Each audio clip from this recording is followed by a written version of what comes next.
क्यों है? क्योंकि जो बेटा कहा रहा है उसके पीछे वो पितामह बैठे हैं आदरणीय बीपी हंस साहब। उन्हें याद नहीं होगा, मेरे जैसे बहुत सारे बेटे खड़े कर दिए उन्होंने। सीतापुर कचहरी में कक्षा 1 में था, मम्मी ले जाती थी 14 अप्रैल के कार्यक्रम में, तब ढपली बजाते थे और मैं जय भीम के गाने सुनता था। सुनते सुनते बाबा साहब समझ में आने लगे। तो ऐसे गुरुओं, ऐसे महापुरुषों की देन है, आशीर्वाद है। इनसे सीखा है कि बाबा साहब थे क्या, कांशीराम साहब थे क्या। अपने बेटों को अगर तैयार नहीं करोगे तो जवाब वही मिलेगा कि जब घर से निकला तो बीबी लड़ने लगी। कहां जा रहे हो? अच्छे अच्छों की नौकरी चली गई, सरकारी नौकरी कर रहे हो, आराम से सुकून से घर में रहो। ज्यादा बोलोगे कोई वीडियो बनाकर डाल देगा, बड़े बड़े की चली गई, तुम कौन से खेत की मुड़ी? जवाब जो देके आया हो वो जवाब अपने बेटों को देने के लिए तैयार रहना। 2 बेटियां हैं, दोनों को गोद में लिया और बोला कि आज तुम्हें मेरी मेहनत में 2 भाग मेरा खून जलाना समझ में आया ना आए, मगर 10, 20, 25 साल के बाद जब मेरी बेटियां बड़ी होंगी और मेरा कलेबान पकड़ कर मुझसे पूछेंगे कि जब बाबा साहब के संविधान के पन्ने फाड़े जा रहे थे तो तुमने क्या चूड़ियां पहन रखी थी? क्यों नहीं लड़े? तो आज तकलीफें कितनी भी हो, जहां जहां भी बहुजन एकता सम्मेलन या बहुजन मूवमेंट का कार्यक्रम होगा, हर हिम्मत के साथ, हर ताकत के साथ, हर परेशानी के साथ आपको वहां आना पड़ेगा। लोग कहते हैं सरकारी नौकरी, मैं कहता हूं जिस दिन बाबा साहब के मिशन और सरकारी नौकरी में से किसी एक को चुनना पड़ा तो सरकारी नौकरी को जूते की नोक पर रखकर बाबा साहब के मिशन के लिए काम किया जाएगा। इसके लिए तैयार रहने की जरूरत। पंक्तियां देता हूं साहब, क्या परिवर्तन आया है आदरणीय अमल आर्य जी के बलिदानों के कारण? क्या परिवर्तन आया आपके बुजुर्गों ने सफेद बाल वालों ने जो लाठियां खाई है? परिवर्तन ये आया है साहब कि जब उनकी चौखट से गुजरते थे तब बिना नाक रगड़े हम आगे नहीं जा सकते। हमारे शरीर को, हमारे स्वाभिमान को हजारों बार मारा गया, हम जिंदा थे ही कहां? इन बहुजन एकता सम्मेलन ने क्या दिया बेटों को? अपनी कविता पढ़ रहा हूं, 16 साल पुरानी है। एक भाई है छोटे, अपने को राष्ट्रीय कवि कहते हैं, आनंद राहुल नागपाल जी दिल्ली में रहते हैं। उन्होंने मेरी कविता, मैंने किसी एक बड़े लीडर को बुलाने के लिए पढ़ी थी मंच पे, उसे चुरा कर आगे पीछे हो करके और अपनी किताब में पहली लाइन में छापी। 20 लाख से ज्यादा लोग यूट्यूब पे उसे देख चुके हैं।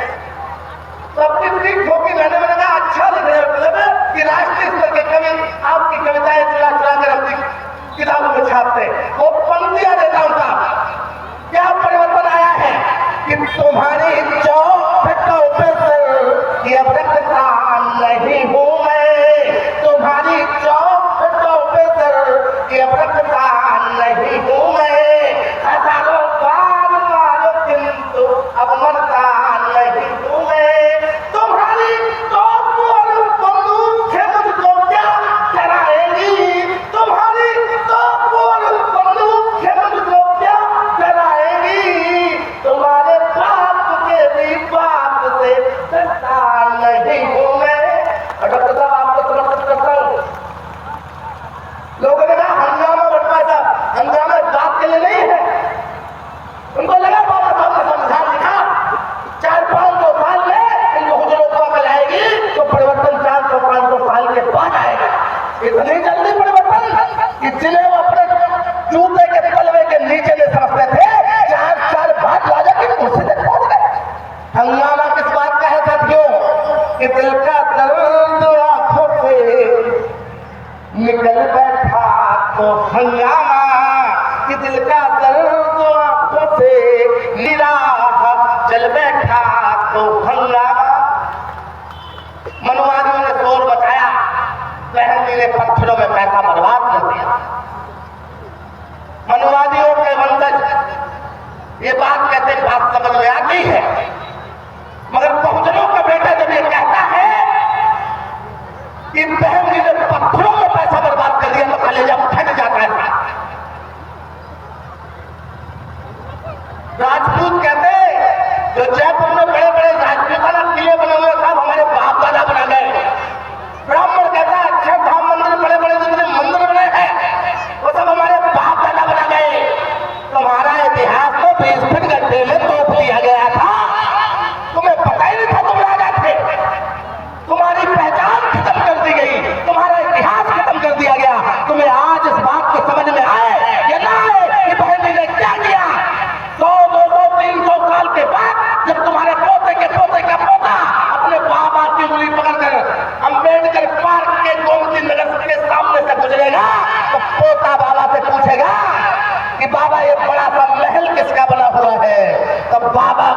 उसे जवाब देगा कि करोड़ों दलित, करोड़ों बहुजन मिलकर जो काम नहीं कर पाए, वो हमारी बहन, हमारी माँ, हमारी मायावती हमारे बाबा का किला बना के गई है।